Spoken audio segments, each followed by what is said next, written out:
Ushtruesi i detyrës së kryetarit të komunës së Gostivarit Valbon Limani ka deklaruar se mbetet i përkushtuar në respektimin të ligjit dhe procedurave demokratike, pavarësisht lëvizjeve të paralajmëruara nga qeveria për emërimin e një të besuari në krye të komunës deri në mbajtjen e zgjedhjeve të përsëritura më 11 janar.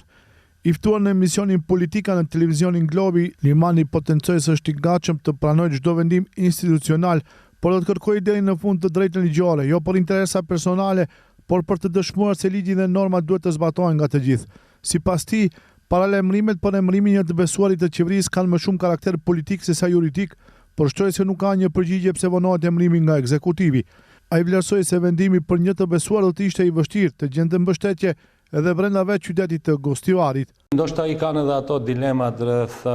asaj se sa mban juridikisht të emërojnë një të besuar të qeverisë. Ndoshta edhe nuk besoj që ka ndonjë personalitet në Gostivar i cili do të kishte pranuar që ta bëj këtë punë dhe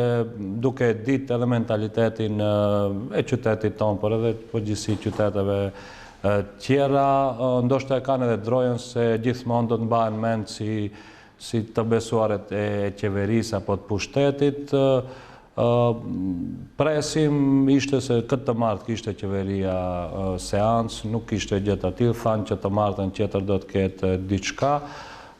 Ne do të presim çfarëdo vendimi që të sjellin, ne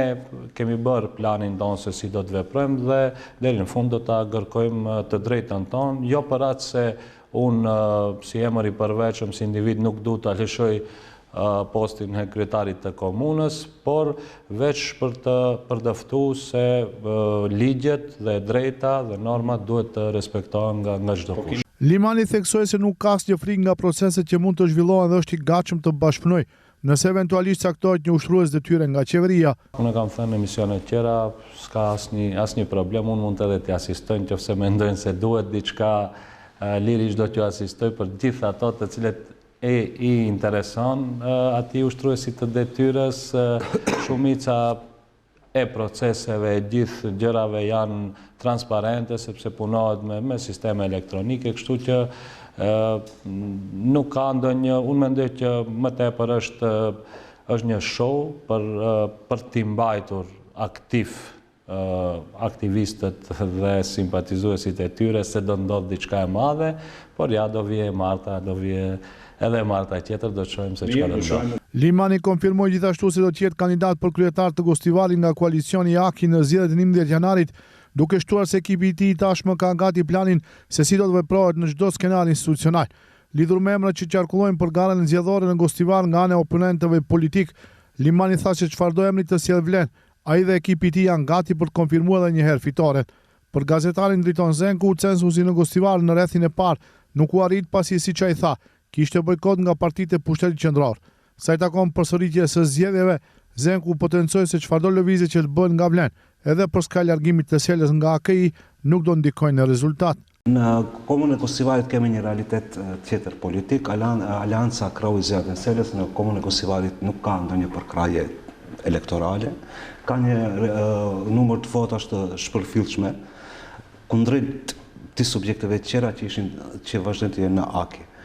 Votat e Aleancës shqiptare të Zgjedhjeve Selës në Gostivar numërohen, mos them me numra 3 shifrore.